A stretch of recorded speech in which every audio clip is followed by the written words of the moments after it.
मी प्राध्यापक Y B Mohite, Vishwasrao Naik कला वाणिज्य आणि बाबा नाईक विज्ञान महाविद्यालय शिराळा. आज आपण इयत्ता 12वी विषय भूगोल यामधील प्रकरण क्रमांक 1 लोकसंख्या भूगोल भाग 1 याच्या तिसऱ्या व्हिडिओमध्ये आपण या ठिकाणी भेटतोय. आज या व्हिडिओमध्ये आपण जन्मदर आणि मृत्यूदर आपण जर आपल्या स्क्रीनवरती समोर जर बघितला तर त्या ठिकाणी आपल्याला एका पारड्यामध्ये जन्मदर आणि मृत्यूदर याच्यामध्ये असणारा तफावत किंवा यामध्ये असणारी तफावत आपल्याला त्या चित्रामध्ये दिसत आहे. याचा अर्थ असा होतो की एखाद्या प्रदेशामध्ये जी लोकसंख्या आहे ती लोकसंख्या ही जन्मदर आणि मृत्यूदरावरती अवलंबून असते.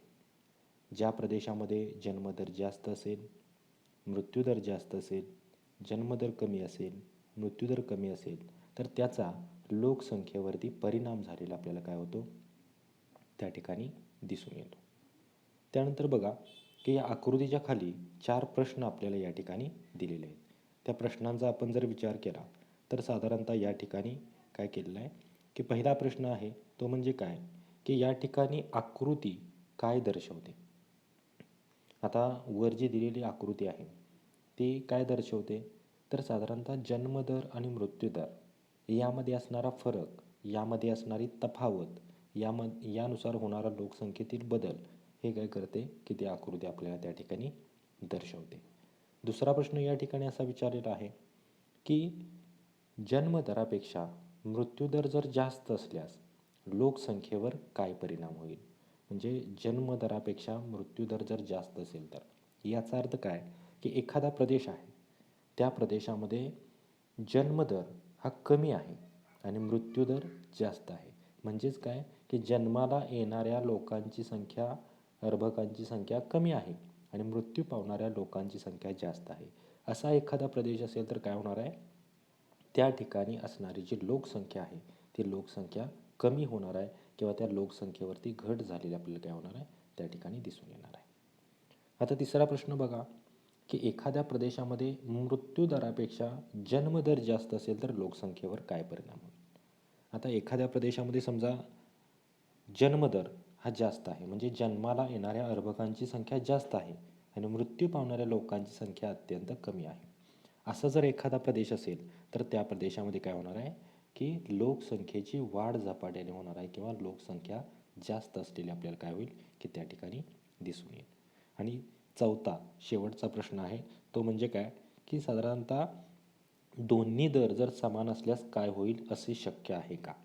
म्हणजे जर समजा की या ठिकाणी जन्मदर आणि मृत्यूदर दोन्ही एकसारखे आहेत तर त्या प्रदेशावरती किंवा त्या ठिकाणी लोकसंख्येवरती काय परिणाम होईल. जर जन्मदर आणि मृत्यूदर हे समसमान असतील तर मात्र काय होणार आहे की लोकसंख्या ही स्थिर स्वरूपामध्ये आपल्याला त्या ठिकाणी दिसून येणार आहे. ना त्याची वाढ होणार आहे ना त्यामध्ये घट होणार आहे. परंतु अशी स्थिती होणं अपवादात्मकच आपल्याला शक्य होताना दिसून येईल. अदरवाईज अशी स्थिती आपल्याला दिसून येत नाही आहे. आता या आकृतीवरून बघा की पुढे गेल्यानंतर जन्मदर आणि मृत्यूदर एकाच वेळी सर्व वयोगटासाठी सारखा नसतो किंवा समान नसतो. आता एखाद्या ठिकाणचा जन्मदर असेल, एखाद्या ठिकाणचा मृत्यूदर असेल, लोकसंख्येची वाढ असेल, लोकसंख्या वाढीचा दर असेल तर ते काढण्यासाठी वेगवेगळ्या सूत्रांचा वापर केला जातो. आता त्या सूत्रांसंदर्भात थोडीशी आपण माहिती या ठिकाणी घेऊया. आता जन्मदर म्हणजे काय ते आपण बघणारच आहेत. त्यात तत्पूर्वी तो कसा काढला जातो तर एका वर्षात जन्मलेल्या जिवंत अर्भकांची संख्या भागिले त्या वर्षीचं एकूण लोकसंख्या गुणिले 1000 या पद्धतीने काय केला जातो की ढोबळ जन्मदर आहे तो काढला जातो त्या प्रदेशापुरता. त्यानंतर दुसरा बघा ढोबळ मृत्यूदर एका वर्षात झालेल्या मृत्यूंची एकूण संख्या भागिले त्या वर्षीची एकूण लोकसंख्या गुणिले 1000 यानुसार काय केला जातो की ढोबळ मृत्यूदर त्या ठिकाणी काढला जातो. त्यानंतर बघा की एखाद्या प्रदेशाची लोकसंख्येची वाढ लक्षात घ्यायची असेल तर त्या ठिकाणी काय केलं जातं की सध्याची लोकसंख्या किती आहे बघितली जाते वजा पाठीमागची लोकसंख्या किंवा आधीची लोकसंख्या किती आहे बघितली जाते आणि त्यानुसार काय केलं जातं की त्या वर्षीचा लोकसंख्या वाढीचा दर हा काय केला जातो काढला जातो. त्यानंतर बघा की लोकसंख्या वाढीचा दर काढत असताना लोकसंख्या वाढ भागिले आधीची लोकसंख्या गुणिले 100 अशा पद्धतीने काय केले जाते की या वेगवेगळ्या सूत्रांच्या माध्यमातून जन्मदर असेल, मृत्यूदर असेल, लोकसंख्येची वाढ असेल, लोकसंख्या वाढीचा दर असेल, तो काय केला जातो, काढला जातो. आता बघा की लोकसंख्येतील बदल हा कशावरून लक्षात येतो की लोकसंख्येतील बदल हा प्रादेशिक रहिवाशांच्या संख्येत विशिष्ट कालावधीसाठी झालेला असतो. म्हणजे एखाद्या ठिकाणच्या लोकसंख्येतील बदल आहे तो हा बदल सकारात्मक म्हणजे वाढलेला आपल्याला त्या ठिकाणी दिसून येईल, नकारात्मक किंवा घट झालेला आपल्याला त्या ठिकाणी दिसून येईल.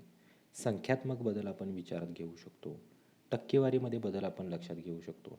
म्हणजे लोकसंख्या बदलाचा जो घटक आहे तो म्हणजे त्या ठिकाणी असणारा जन्मदर आहे, मृत्यूदर आहे, स्थलांतर आहे. याचा जर विचार केला तर साधारणतः वाढच्या स्वरूपामध्ये, घटाच्या स्वरूपामध्ये, संख्यात्मक आणि टक्केवारीच्या स्वरूपामध्ये काय केला जातो, सांगितला जातो. आता लोकसंख्येतील बदल हा आर्थिक विकासाचा एक निर्देशक समजला जातो. त्याचबरोबर बघा की स्थानिक उत्थान म्हणून या लोकसंख्येच्या बदलाकडे पाहिले जाते. उदाहरणार्थ बघा की लोकसंख्या बदलामध्ये जर एखाद्या ठिकाणची लोकसंख्या कमी असेल तर त्या ठिकाणी प्रत्येक गोष्टीवरती किंवा गरिबी कमी करण्यासाठी प्रयत्न केले जाऊ शकतात, म्हणजे करता येतात किंवा करता येणे शक्य होते. त्यामुळे लोकसंख्या बदल हा अतिशय महत्त्वाचा घटक काय केला जातो, समजला जातो. आता लोकसंख्या बदलामध्ये बघा की जसं मगाशी आपण म्हटलं त्याप्रमाणे जन्मदर, मृत्यूदर आणि त्या ठिकाणी असणारं स्थलांतर हे लोकसंख्या बदलामधील अतिशय महत्त्वाचे घटक काय केले जातात, समजले जातात. आता त्यानंतर बघा की आपण ढोबळ जन्मदर विचारात घेऊया. आता ढोबळ जन्मदराची व्याख्या काय लक्षात घेतो किंवा जन्मदराची व्याख्या आपण काय विचारात घेऊ शकतो, तर एका वर्षात दर हजारी लोकसंख्येमागे जन्माला येणाऱ्या जिवंत अर्भकांची संख्या म्हणजे ढोबळ जन्मदर होय. म्हणजे एका वर्षामध्ये 1000 लोकसंख्येपाठीमागे जन्माला येणारे जे अर्भक आहेत त्या अर्भकांची संख्या म्हणजे ढोबळ जन्मदर होय. आता बघा की मगाशी आपण सूत्र बघितली त्यानुसार जर आपण एक उदाहरण जर घ्यायचं म्हटलं, जसं पुस्तकात दिलेलं आहे त्या उदाहरणाचा जर विचार केला तर ढोबळ जन्मदर कसा काढला जातो, तर या उदाहरणामध्ये बघा की एका शहरामध्ये 2019 साली जर त्या ठिकाणी 3250 अर्भके जर जन्माला आली असतील तर काय होतं, त्यावेळेस त्या शहराची लोकसंख्या 2,23,000 इतकी होती. तर त्या शहराचा ढोबळ जन्मदर किती असेल. आता मगाशी आपण जे सूत्र बघितलं त्यामध्ये काय बघितलं होतं की ढोबळ जन्मदर बरोबर एका वर्षात जन्मलेल्या जिवंत अर्भकांची संख्या भागिले त्या वर्षीचं एकूण लोकसंख्या गुणिले 1000. कारण का, तर 1000 लोकसंख्येपाठीमागे आपण काय करतो की त्या अर्भकांची संख्या काढली जाते. आता ही जर वर दिलेली आकडेवारी आहे ती जर आपण या ठिकाणी सूत्रामध्ये जर टाकली तर आपल्या लक्षात येईल की ढोबळ जन्मदर बरोबर अर्भकांची संख्या किती आहे, तर 3250 अर्भके आहेत.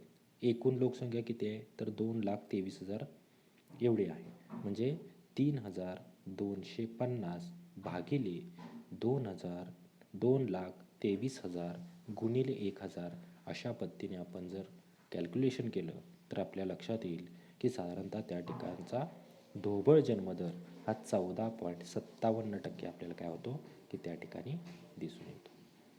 त्यानंतर बघा की म्हणजेच या शहरामध्ये 2019 साली 1000 लोकसंख्येपाठीमागं 14.57 अर्भके जन्माला आलेले आहेत. म्हणजे एकंदरीत ढोबळ जन्मदर म्हणजे काय आणि ती काढण्याची पद्धत आपल्याला काय होते की या प्रकारे त्या ठिकाणी दिसून येते. त्यानंतर बघा की ढोबळ मृत्यूदर. आता ज्या पद्धतीने जन्मदर बघितला त्याच्या विरुद्ध अर्थी आपण काय करतो की मृत्यूदर त्या ठिकाणी दिसून येतो. एका वर्षामध्ये दर हजारी लोकसंख्येमागे होणाऱ्या मृत्यूंची संख्या म्हणजे ढोबळ मृत्यूदर होय. म्हणजे जसं आपण मगाशी बघितलं की 1000 लोकसंख्येपाठीमागे जन्माला येणाऱ्या अर्भकांची संख्या, त्याच पद्धतीने मृत्यूदर म्हणजे 1000 लोकसंख्येपाठीमागे मृत्यू पावणाऱ्या व्यक्तींची संख्या म्हणजे ढोबळ मृत्यूदर होय. आता ढोबळ मृत्यूदर काढण्याची सुद्धा पद्धत आहे. जसं आपण मगाशी उदाहरण बघितलं त्याच पद्धतीचं आत्ता आपण तेच उदाहरण पुन्हा एकदा घेऊया, की जर समजा त्या ठिकाणी 2019 साली जर या ठिकाणी मृत्यू पावणाऱ्या लोकांची संख्या जर विचारात घेतली तर 2,986 इतकी आहे. लोकसंख्या पुन्हा 2,23,000 इतकी आहे. तर त्याचा ढोबळ मृत्यूदर किती असेल हे सूत्रामध्ये आपण टाकूया. सूत्र अशा पद्धतीचं आहे की ढोबळ मृत्यूदर बरोबर एका वर्षात झालेल्या मृत्यूंची संख्या भागिले त्या वर्षीचं एकूण लोकसंख्या गुणिले 1,000, कारण 1,000 लोकसंख्ये पाठीमाग काढतोय म्हणून. आता त्यानंतर बघा की आहे हीच वरची आकडेवारी जी आहे ते आपण सूत्रामध्ये टाकूया. सूत्रामध्ये टाकल्यानंतर आपल्या लक्षात येईल की 2,986 भागिले 2,23,000 गुणिले 1,000 केलं तर 13.39 एवढी आपल्याला काय होते की त्या ठिकाणी मृत्यूदराची संख्या आपल्याला काय होते की त्या ठिकाणी मिळते. म्हणजेच काय की 2019 साली 1,000 लोकसंख्येपाठीमागं मृत्यूंची संख्या ही 13.39 इतकी काय आहे. त्यानंतर बघा की एखाद्या प्रदेशाची लोकसंख्या वाढ जर विचारात घेतली तर काय केलं जातं की सूत्राचा विचार केला तर सध्याची लोकसंख्या वजा आधीची लोकसंख्या ही काय केली जाते घेतली जाते.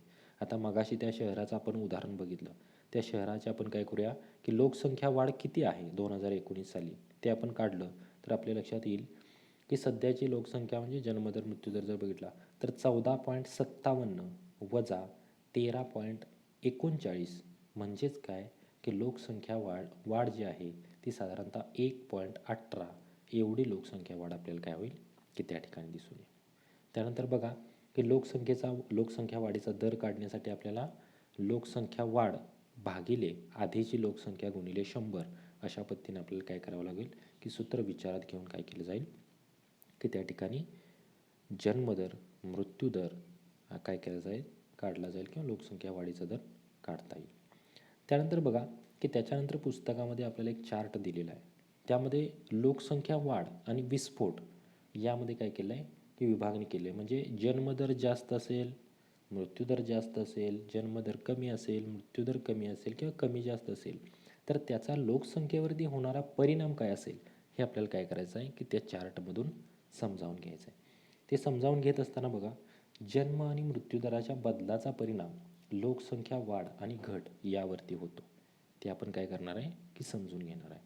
म्हणजे जन्मदर आणि मृत्यूदर हा लोकसंख्या वाढीसाठी अतिशय महत्त्वाचा घटक समजला जातो. आता या पहिल्या उदाहरणामध्ये बघा की जन्मदर जास्त आहे आणि मृत्यूदर पण जास्त आहे. म्हणजे जन्माला येणाऱ्या अर्भकांची संख्या पण जास्त आहे आणि मृत्यू पावणाऱ्या व्यक्तींची संख्या पण जास्त आहे. अशा वेळी लोकसंख्या काय होणार आहे की स्थिर असणार आहे किंवा त्याची वाढ जी असणार आहे ते अत्यंत कमी आपल्याला काय होणार आहे की त्या ठिकाणी दिसून येणार आहे. आता दुसऱ्या उदाहरणामध्ये बघा की जन्मदर जास्त आहे आणि मृत्यूदर घटता आहे, म्हणजे मृत्यूदर कमी व्हायला लागलेला आहे. तर आपल्याला काय होणार आहे की जन्माला येणाऱ्या अर्भकांची संख्या जास्त आहे परंतु मृत्यू पावणाऱ्या व्यक्तींची संख्या घटत निघालेली किंवा कमी कमी व्हायला लागली.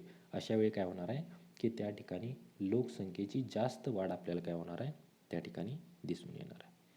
तिसऱ्या उदाहरणामध्ये बघा की जन्मदर जास्त आहे आणि मृत्यूदर काय आहे कमी आहे. आता जन्मदर मगाशी जसं आपण बघितलं की जन्मदर म्हणजे जन्माला येणाऱ्या अर्भकांची संख्या जास्त आहे आणि मृत्यू पावणाऱ्या व्यक्तींची संख्या कमी आहे. साहजिक आहे त्या प्रदेशामध्ये असणारी जी लोकसंख्या आहे त्याची वाढ जास्त स्वरूपामध्ये असणार आहे. त्यानंतर चौथ्या विभागामध्ये बघा चौथ्या उदाहरणामध्ये बघा की जन्मदर जो आहे तो जन्मदर घटता आहे आणि मृत्यूदर जो आहे तो कमी आहे. म्हणजे एकंदरीत जन्मदर घटायला अर्भकांची संख्या कमी कमी व्हायला लागल्या, मृत्यूदरसुद्धा कमी आहे. अशा वेळी काय होणार आहे की लोकसंख्येची वाढसुद्धा त्या ठिकाणी जास्त स्वरूपामध्ये असणार आहे. आणि शेवटचा पाचवा उदाहरण जर आपण विचारात घेतलं तर जन्मदर आणि मृत्यूदर दोन्ही जर कमी असतील तर त्या ठिकाणी काय असणार आहे की लोकसंख्या ही स्थिर स्वरूपाची असलेली आपल्याला काय होईल की त्या ठिकाणी दिसून येईल. म्हणजे अशा पद्धतीने जन्मदराचा आणि मृत्यूदराचा कमी जास्त असेल तर त्याचा लोकसंख्येवरती होणारा परिणाम आपल्याला काय होतो त्या ठिकाणी दिसून येतो. आता विद्यार्थी मित्र, आपण तो मुद्दा संपल्यानंतर लोकसंख्या संक्रमण सिद्धांताच्या पुढच्या मुद्द्यामध्ये आपण जातोय. पुढच्या मुद्द्यामध्ये जात असताना आपल्याला काय करायचं आहे की स्क्रीनवरती एक आकृती दिलेली आहे. स्क्रीनवरती एक सिद्धांताची आकृती दिलेली आहे. ते आपण बारकाईने त्याचं निरीक्षण करायचं आहे. आता या आकृतीमध्ये निरीक्षण करत असताना काय काय आपल्याला दिसतंय बघा. तर या आकृतीचं निरीक्षण करत असताना आपल्याला सगळ्यात पहिल्यांदा या ठिकाणी आडवे जे स्तंभ दिसत आहेत त्यामध्ये पहिला टप्पा या ठिकाणी दिसतोय, दुसरा टप्पा आपल्याला या ठिकाणी दिसतोय, तिसरा टप्पा या ठिकाणी दिसतोय, चौथा दिसतोय आणि पाचवा टप्पा या ठिकाणी दिसतोय. म्हणजे लोकसंख्या संक्रमण जे सिद्धांत आहेत त्या सिद्धांताचं वर्गीकरण हे 5 टप्प्यामध्ये केलेलं आपल्याला काय होतं त्या ठिकाणी दिसून येतं. पहिला टप्पा आहे तो अतिशय स्थिर आहे, दुसरा आहे तो आरंभीच्या काळामध्ये विस्तारणारा आहे, तिसरा आहे तो नंतरच्या काळामध्ये विस्तारणारा आहे, चौथा आहे तो कमी बदल दर्शवणारा आहे आणि पाचवा आहे तो शून्य वाढ दर्शवणारा टप्पा आपल्याला काय होतो की त्या ठिकाणी दिसून येतो. त्यानंतर त्याच्या खाली आल्यानंतर बघा की साधारणतः स्क्रीनच्या उजव्या साईडला आपल्याला दर हजारी लोकसंख्येचे म्हणजे त्या ठिकाणी असणारे जन्मदर आणि मृत्यूदर आपल्याला काय होतो त्या ठिकाणी दिसून येतो. उदाहरणार्थ बघा की आपण या ठिकाणी बघितलं तर 0 पासून ते 40 पर्यंत लोकसंख्येचा जन्मदर आणि मृत्यूदर आपल्याला काय होतो त्या ठिकाणी दिसून येतो. त्यानंतर बघा की पूर्ण आकृतीच्या 5 टप्प्यामध्ये आपल्याला त्या ठिकाणी 3 प्रकारच्या रेषा आपल्याला काय होतात की त्या ठिकाणी दिसून येतात. त्यामध्ये बघा की पहिला आपण विचारात घेतली तर त्या ठिकाणी निळी रेषा आहे. तर निळी रेषा आपल्याला काय होते की त्या ठिकाणी जन्मदराची रेषा म्हणून काय केली जाते ओळखली जाते. त्यानंतर दुसरी काळी रेषा आहे. ती काळी रेषा आपल्याला काय करते की मृत्यूदराचं प्रमाण आपल्याला काय होतं त्या ठिकाणी दिसून येतं. आणि दुसरी जी एकूण लोकसंख्येची रेषा आहे ती आपल्याला ऑरेंज कलरने आपल्याला काय होते की या ठिकाणी दिसून येते. त्यानंतर बघा की पहिल्या टप्प्याचा विचार केला तर त्या ठिकाणी लोकसंख्येच्या जन्मदराची जी निळी रेषा आहे ती आपल्याला जास्त दिसून येते, मृत्यूदराची रेषासुद्धा जास्त दिसून येते आणि त्यामध्ये लोकसंख्या वाढ किंवा एकूण लोकसंख्या आपल्याला काय केली आहे की त्या ठिकाणी दिलेली आहे.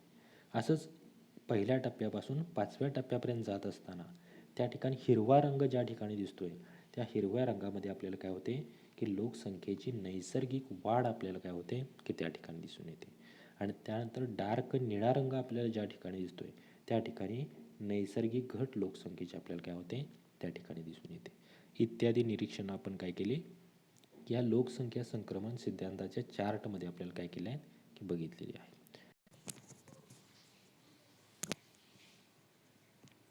आत्ताच आपण केलेल्या आकृतीच्या निरीक्षणानंतर आता आपण या ठिकाणी त्या आकृतीच्या खाली जे साधारणतः 6 प्रश्न दिलेले आहेत त्या प्रश्नासंदर्भातली माहिती आता आपण काय करायची आहे की या ठिकाणी बघायची.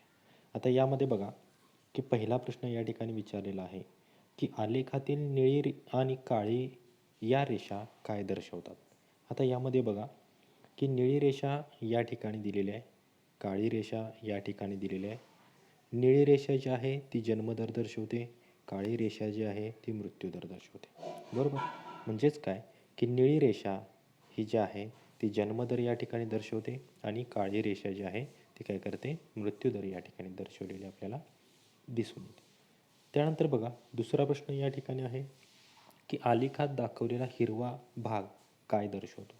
आता आलेखाचा जर विचार केला तर आलेखामध्ये हिरवा भाग तो या ठिकाणी काय होतोय की दिसून येतो.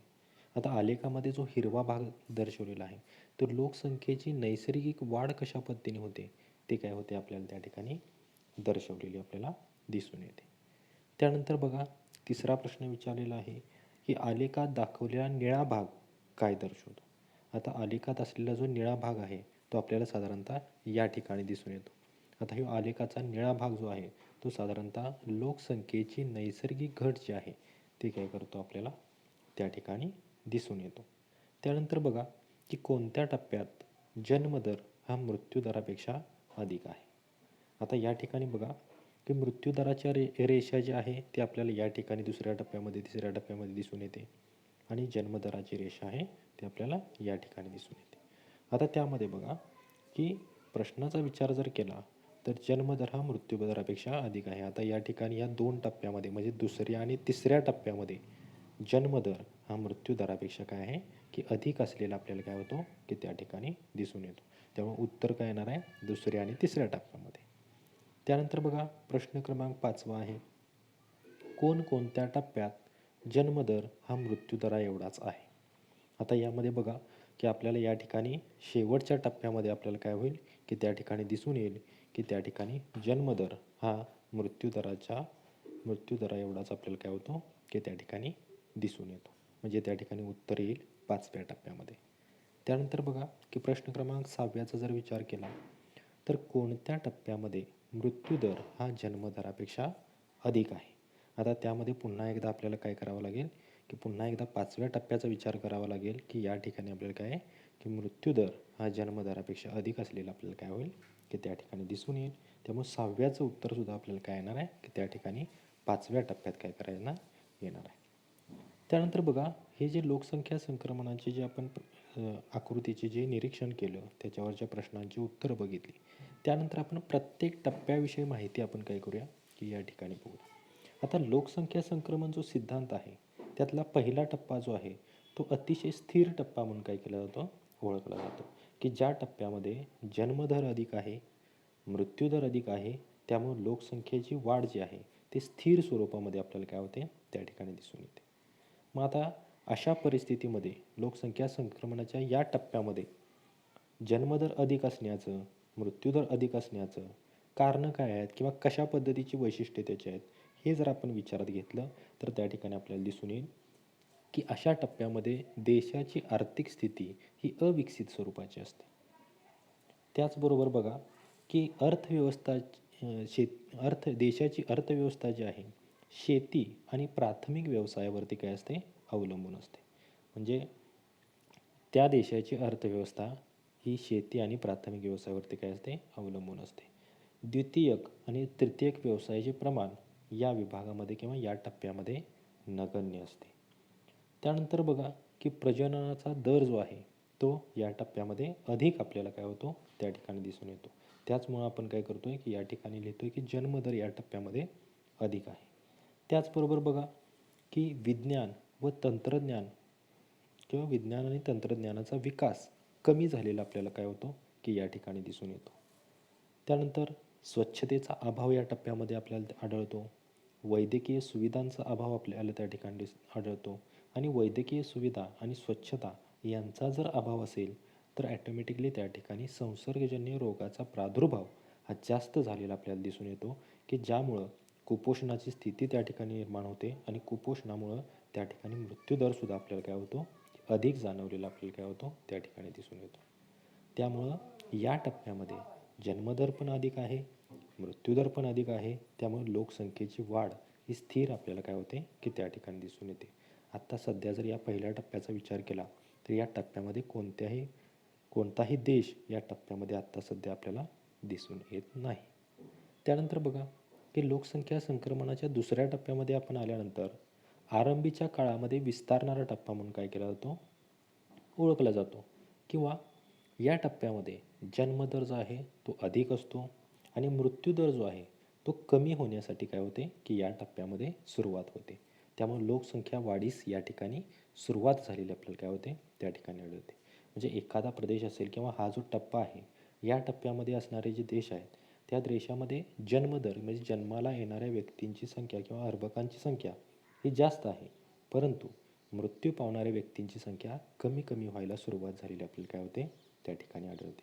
त्यामुळं मृत्यूदर कमी व्हायला लागल्यामुळं त्या ठिकाणी त्या देशाची लोकसंख्या ही वाढेला किंवा वाढण्यासाठी सुरुवात झालेली आपल्याला काय होते की त्या ठिकाणी आढळून येते.